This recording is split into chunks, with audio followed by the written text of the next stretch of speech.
Let me ask you something. What if everything you thought you knew about yourself suddenly shattered? What if one day the world you've been living in no longer made sense, and the person you've been no longer felt like you? That's what happens in your first spiritual awakening. It's not just a moment of clarity or an inspiring thought, it's a complete shift in who you are, how you see the world, and what reality even means. For those of you who feel like life has been nudging you towards something deeper, something more meaningful, you're not imagining it. The first spiritual awakening is a calling not from someone or something outside of you, but from the part of you that has always been infinite, waiting to be remembered. And while this experience is profoundly beautiful, it's also deeply unsettling. Because awakening isn't about finding something new, it's about losing everything you thought was true, so you can finally see what's real. Click subscribe to this channel to get more profound spiritual lessons.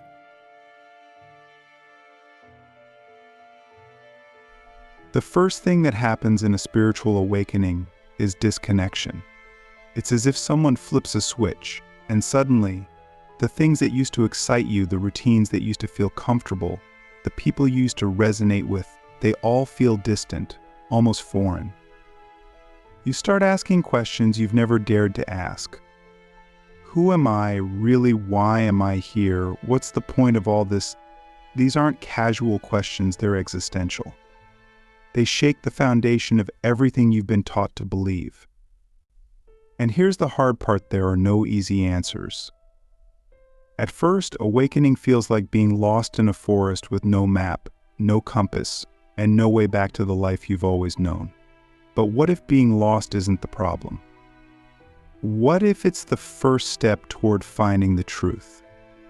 Because the truth is, the map you were following before wasn't leading you anywhere real. It was just keeping you safe, keeping you small. Let's talk about the body. During your first spiritual awakening, something strange happens. Your physical body starts to react to the shift in your energy. You might feel waves of heat or cold, tingling sensations, or even a pressure in your chest or forehead. Some people call this the activation of your energy centers, your chakras. But whatever you call it, it's undeniable.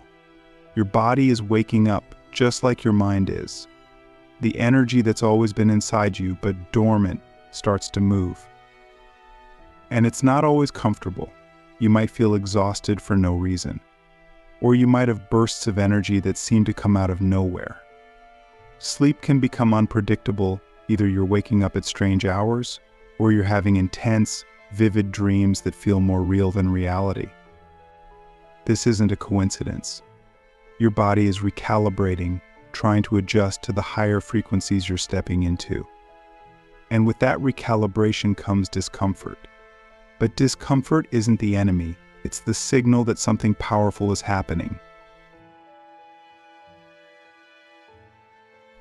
And then there's the mind. During your first awakening, your mind becomes your biggest obstacle and your greatest teacher. You start to notice thoughts you've never questioned before, thoughts about who you are, what you're capable of, and what's possible for your life. These thoughts might be loud, relentless, and often negative. You're not enough, this is too much, why can't you just be normal? But here's the thing, these thoughts aren't you. They're the programming of the life you're leaving behind. In awakening, you begin to see that your mind is like a computer. It's been running on old software, outdated beliefs, and fears that aren't even yours. And as those programs start to break down, the mind fights back. It clings to what's familiar, even if it's painful. But this resistance is part of the process. Because every time your mind tells you you can't do this and you choose to keep going anyway, you weaken the illusion. You step closer to the truth. And speaking of truth, let's talk about reality. During your first spiritual awakening, reality itself begins to shift. You might notice synchronicities, those strange coincidences that feel too perfect to ignore. Numbers might start appearing repeatedly, like 1111 or 222, You might think of someone and then hear from them moments later. Or you might have moments where time feels different, slower, faster, or almost non-existent. These aren't random. They're signs that you're beginning to see beyond the illusion of the physical world. And with this new perception comes a deeper understanding of connection. You start to feel the oneness of everything, the way nature moves in harmony, the way people are mirrors reflecting each other's energy, the way the universe seems to be alive and aware. This isn't something you can explain logically. It's something you feel in your bones. It's the kind of knowing that doesn't come from the mind but from the soul. But here's where it gets tricky. With all this new awareness comes a sense of isolation. You begin to see the world differently, and because of that, you might feel like you no longer fit in. The conversations you used to enjoy feel shallow. The goals you used to chase feel meaningless. The people you used to connect with feel distant. This isn't because you're better than anyone else, it's because you're changing, and not everyone will change with you. This is one of the hardest parts of awakening: letting go. Letting go of relationships, habits, and identities that no longer align with who you're becoming. But letting go doesn't mean losing. It means creating space. Space for the people, experiences, and truths that are meant for the new version of you. And speaking of the new you, let's talk about purpose. During your first spiritual awakening, purpose becomes a central theme. It's no longer enough to simply exist, to go through the motions of life. You start craving something deeper, something real. You might feel called to create, to heal, to teach, to serve. But this calling isn't always clear at first. It might come as a whisper, a feeling, or an idea that won't leave you alone. And as you follow it, step by step, it begins to reveal itself. But let me ask you something. What if your purpose isn't something you find, but something you uncover? What if it's not out there, waiting for you, but already inside you, waiting to be remembered? Because awakening isn't about becoming someone new. It's about remembering who you've always been. And that brings us to the heart of it all: love. Not the kind of love the world has taught you about, the conditional love that depends on what you do, how you look, or who you're with. This is a love that doesn't come from outside of you. It comes from within. It's the love that's always been there, buried beneath the fear, the pain, and the illusion. And as you awaken, that love begins to rise, not just for others, but for yourself, because that's what awakening really is: a return to yourself. The self that isn't defined by your job, your achievements, or your mistakes. The self that isn't bound by time, space, or circumstance. The infinite self that's always been there, waiting for you to remember. When your first spiritual awakening begins, it doesn't announce itself with clarity or peace. It arrives like a storm. It shakes the ground beneath you, rips apart everything you thought was permanent, and leaves you standing in the rubble of your old self, unsure of what's real. And that's the point. Awakening isn't meant to be comfortable. It's meant to wake you up, and waking up from a lifetime of illusion is rarely gentle. The chaos you feel in those moments is not a mistake. It's not a punishment. It's a clearing. The old structures, the beliefs, the expectations, the attachments, they can't come with you into this new state of awareness. They have to crumble, and that process can feel like losing yourself. But what if you're not losing yourself? What if you're losing everything that isn't you? One of the first things you'll notice is the pull between two realities. On one side, there's the life you've been living, the routines, the roles, the familiar patterns. On the other side, there's this new awareness, this deeper understanding of who you are and what life is. And you're caught in the middle, trying to reconcile the two. This is the hardest part for most people. You might feel like you're being torn in two: one part of you clinging to the old, and another part of you longing for the new. And in that tension, there's confusion. Why does this feel so hard? Why can't I just move forward? But the truth is, you can't move forward until you release what's holding you back. And that's where the real work begins. Let's talk about the people in your life. During your awakening, you'll notice that some relationships start to feel strained. It's not because you don't care about these people. It's because your energy is shifting, and not everyone will resonate with the version of you that's emerging. This can feel isolating, even heartbreaking. You might wonder why the people you love don't understand what you're going through, why they can't see what you see. But here's the thing, awakening is a deeply personal experience. It's not something you can explain or convince others to understand, and it's not their job to meet you where you are. Their path is their own, just as yours is yours. The question is, will you hold yourself back to keep them comfortable, or will you honor where you're being called to go? And this isn't just about relationships. It's about every part of your life. The job you've been working, the habits you've been maintaining, the dreams you've been chasing, they all come under scrutiny.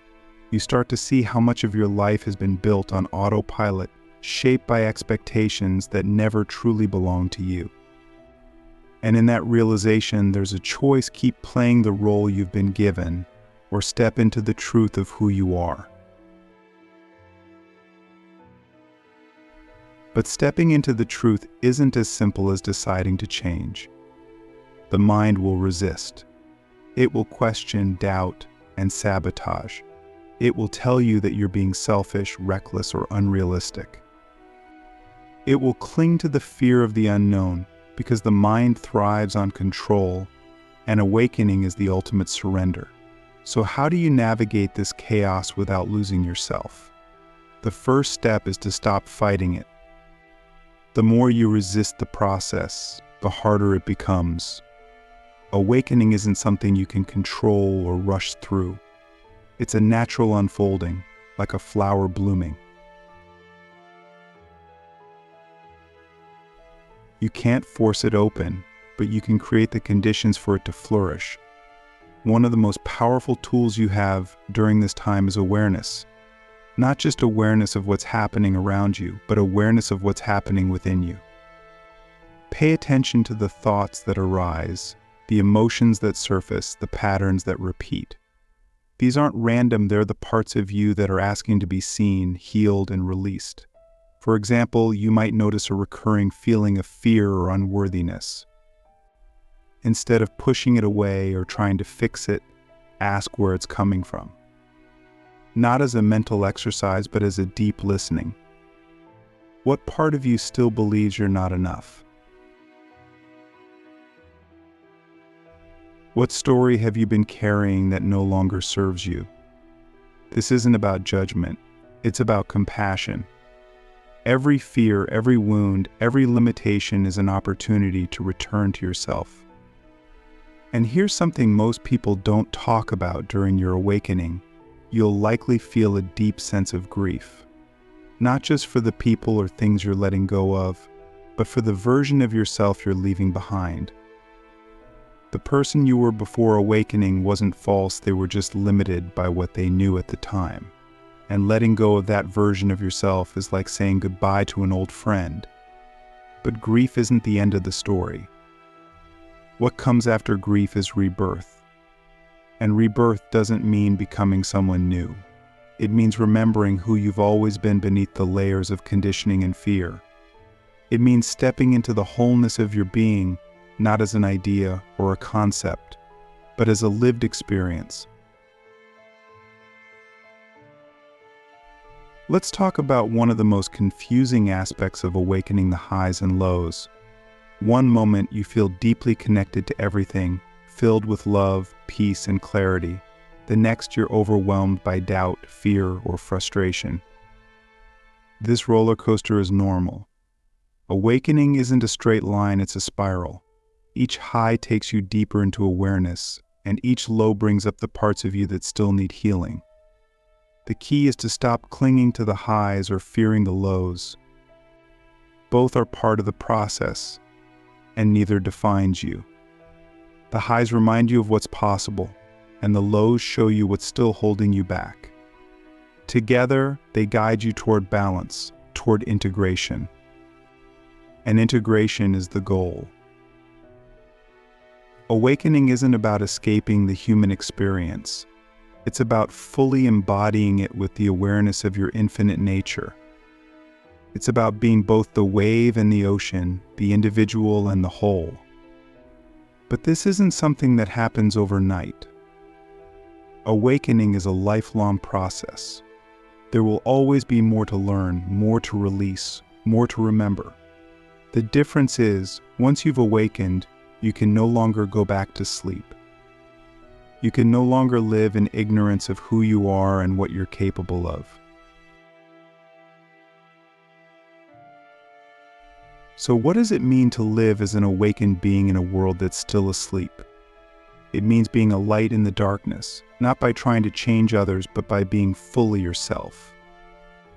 It means walking the path with humility, knowing that awakening doesn't make you better than anyone else, it just makes you more aware. And it means embracing the paradox of life that you are both infinite and finite, both human and divine, both the dreamer and the dream. The chaos of awakening isn't something to fear. It's the breaking of the illusion, the dismantling of everything that's kept you from seeing clearly. And on the other side of that chaos is freedom, not the kind of freedom that comes from escaping reality, but the kind that comes from fully embracing it. The question isn't whether you'll survive the chaos. You will. The question is, will you allow it to transform you? Will you let it strip away everything that isn't real so you can finally see who you are? Once the dust settles, something shifts within you. It's not loud or dramatic, more like a quiet certainty that wasn't there before. The chaos of your awakening has burned away everything false, and what's left is something real, something unshakable. You've stepped into a space where you no longer feel like you're at the mercy of life. Instead, you begin to sense that life moves through you, that you're not just living in the world, you're creating it. But stepping into this awakened state isn't the end of the process. In many ways, it's the beginning. Awakening doesn't mean you've solved all your problems or transcended the human experience. It means you've remembered the truth of who you are. And that truth changes everything. One of the first things you notice is how deeply connected you feel to yourself, to others, to the world around you. It's not something you have to force. It's as if the walls that used to separate you from everything have dissolved. You no longer feel like a separate, isolated being. You feel like a part of something infinitely larger, like a single thread in a vast, interconnected web. This connection changes how you move through life. You begin to notice the subtle ways the universe communicates with you. A song on the radio plays exactly when you need to hear it. A stranger says something that feels like it was meant just for you. A challenge arises, but it leads to an opportunity you couldn't have predicted. These aren't coincidences. You start to see them as evidence of a deeper intelligence at play. But this awareness also comes with responsibility. When you're awake, you can no longer move through life unconsciously. Every thought, every choice, every action carries weight because you understand that you're not just reacting to life, you're shaping it. This doesn't mean you have to be perfect. It means you have to be intentional. Think about the energy you bring into every situation.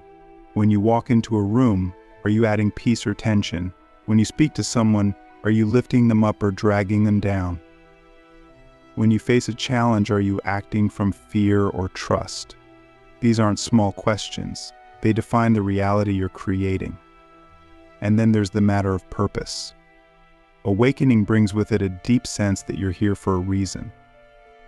But this reason isn't about achieving something external. It's not about success, recognition, or even helping others in the way you might expect.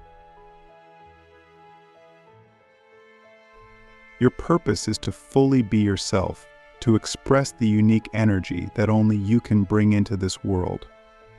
For some, this might look like creating art or building something tangible. For others, it might be about teaching healing or simply holding space for those around them. Purpose doesn't have to be grand or glamorous. It just has to be authentic. And the more you align with that authenticity, the more life seems to flow. But let's be clear, awakening doesn't mean life becomes easy.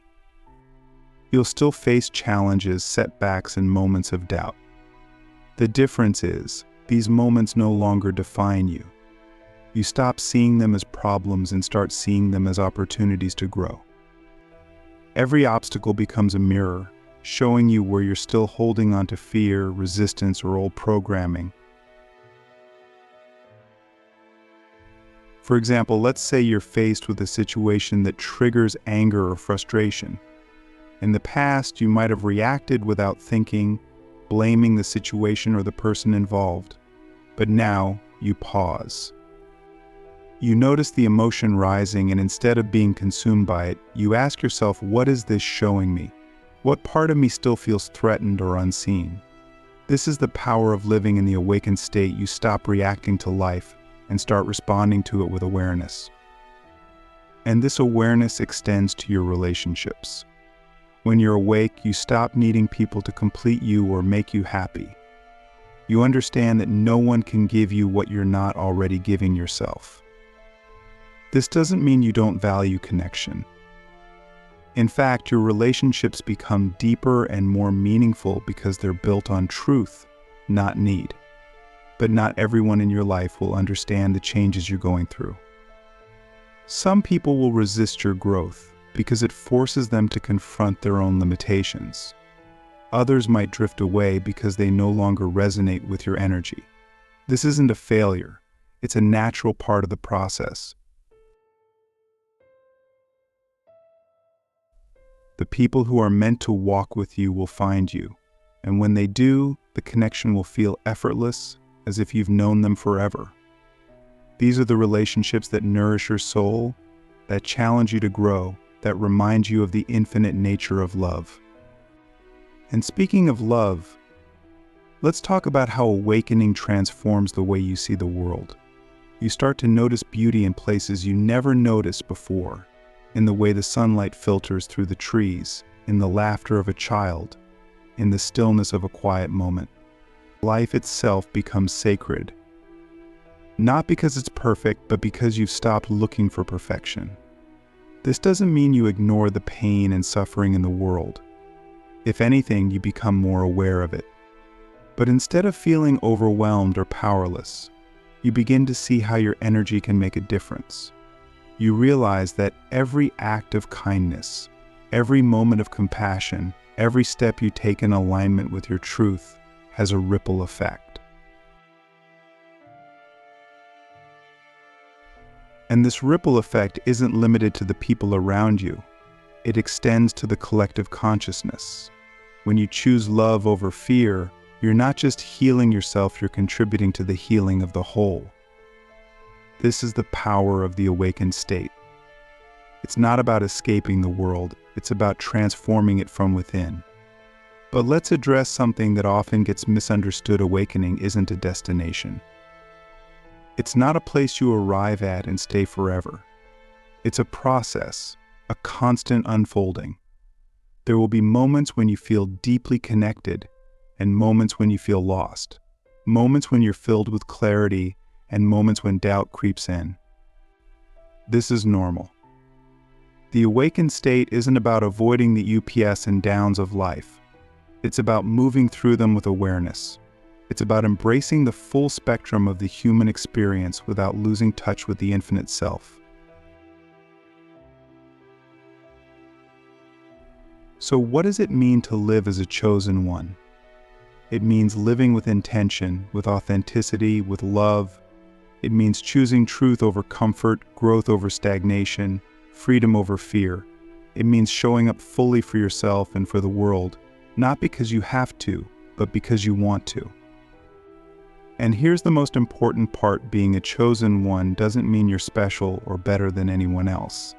It simply means you've remembered what everyone else has forgotten, that we are all connected, that we are all creators, that we are all infinite. The real question isn't whether you're chosen. It's what you're going to do with that knowledge. Will you let it inspire you to create, to heal, to love? Or will you keep waiting for permission to step into your power? Because the truth is, the only thing holding you back is the belief that you're not ready. But you are. You always have been. The awakened state isn't something you earn, it's something you allow.